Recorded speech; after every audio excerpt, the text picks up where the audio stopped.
We got married yesterday. When I asked my daughter-in-law when the wedding would be, she smiled and said something I never expected. We got married yesterday. For a moment I could not even breathe. My son David stood beside her with that awkward half smile he always wore when he was nervous. Yesterday, without telling us, without a word to his mother or me. I stared at them both. She looked radiant, her hair tied back, her eyes bright and calm. David looked sheepish. My wife Martha froze halfway between joy and confusion. Yesterday, she repeated. You mean, without us? David rubbed the back of his neck. Mom, we didn't plan it. We just decided to do it. I felt a wave of something I could not name.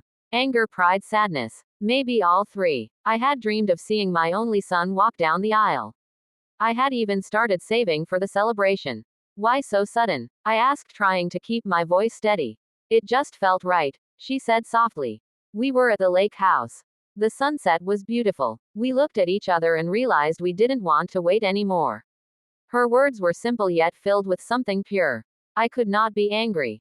Not completely. Still, my heart ached. Martha blinked hard. I wish we could have been there, she whispered. David took her hand. We'll still have a dinner. Just us. We'll celebrate. Dinner. I wanted to laugh, but instead I nodded. Maybe this was how young people did things now. No ceremonies. No guests. Just feelings. That evening I sat on the porch while Martha cooked. I could hear her humming softly the same tune she used to sing when David was little. I thought about how fast time had gone. Yesterday he was a boy with scraped knees. Today he was a married man. When they arrived for dinner, the air was filled with warmth.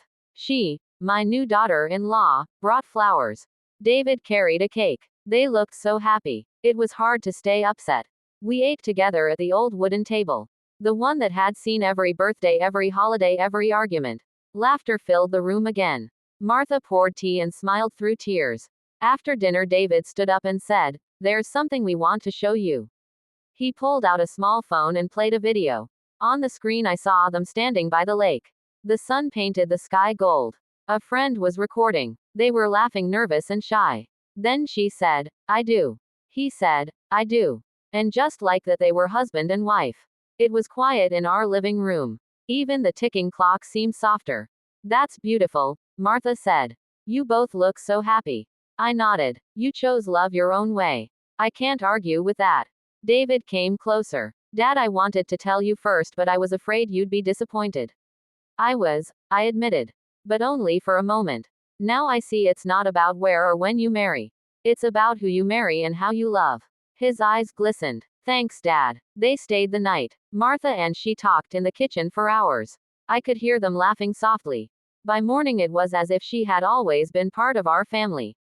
When they left, David hugged me tightly.